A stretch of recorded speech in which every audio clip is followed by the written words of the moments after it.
In our world, since we're in this egoistic quality of receiving benefit only for personal benefit at the expense of others, that defines our corporeal reality, that defines every single one of our desires and the way we try to fulfill ourselves in our world. So fears and anxieties likewise stem from each one being in this mode of perceiving and sensing reality. So each one feels this, for example, fear at the level of, I feel for my survival, from survival-based fears all the way through to anxieties in society. Let's say that this circle here, this red circle, is the society around us. Let's say it's the Joneses, yeah? There's this idea of, that we keep up with the Joneses all the time. So if the Joneses here are valuing all kinds of things like how to have a better house than others, how to have a bigger house, how to have a certain kind of car, how to have a certain this and that and this and that, all kinds of materialistic goods and objects that define a certain standard. So we also get all kinds of fears and anxieties in relation to that. Are we going to be able to match up with that? It's always this egoistic approach to fear and to anxiety, and each one relates themselves to those Joneses.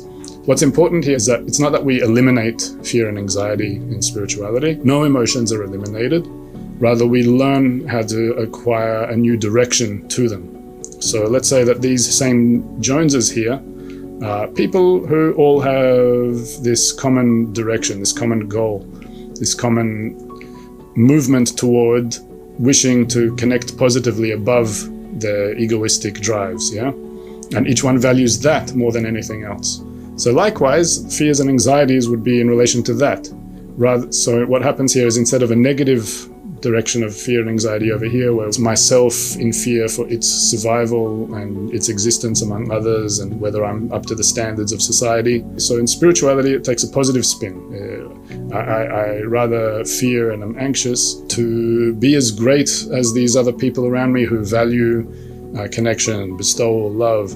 I want to be a healthy part of this system that we're in, and I'm afraid that I might receive, for example, too much within myself and not be giving that to the system, that I'm not acting as a healthy cell in the system. So it's just a different approach to fear and anxiety, but it's one that becomes conscious and positive. The more we engage in these kinds of fears, which are much more positive and which are above these levels of fears, the less we actually have to feel these fears in our world, the less all kinds of situations come about in our corporeality, all kinds of problems across the board that make us feel those fears, from real disastrous things like wars taking place now, which bring upon that fear for survival very succinctly, to all kinds of other social anxieties that we have, etc., etc.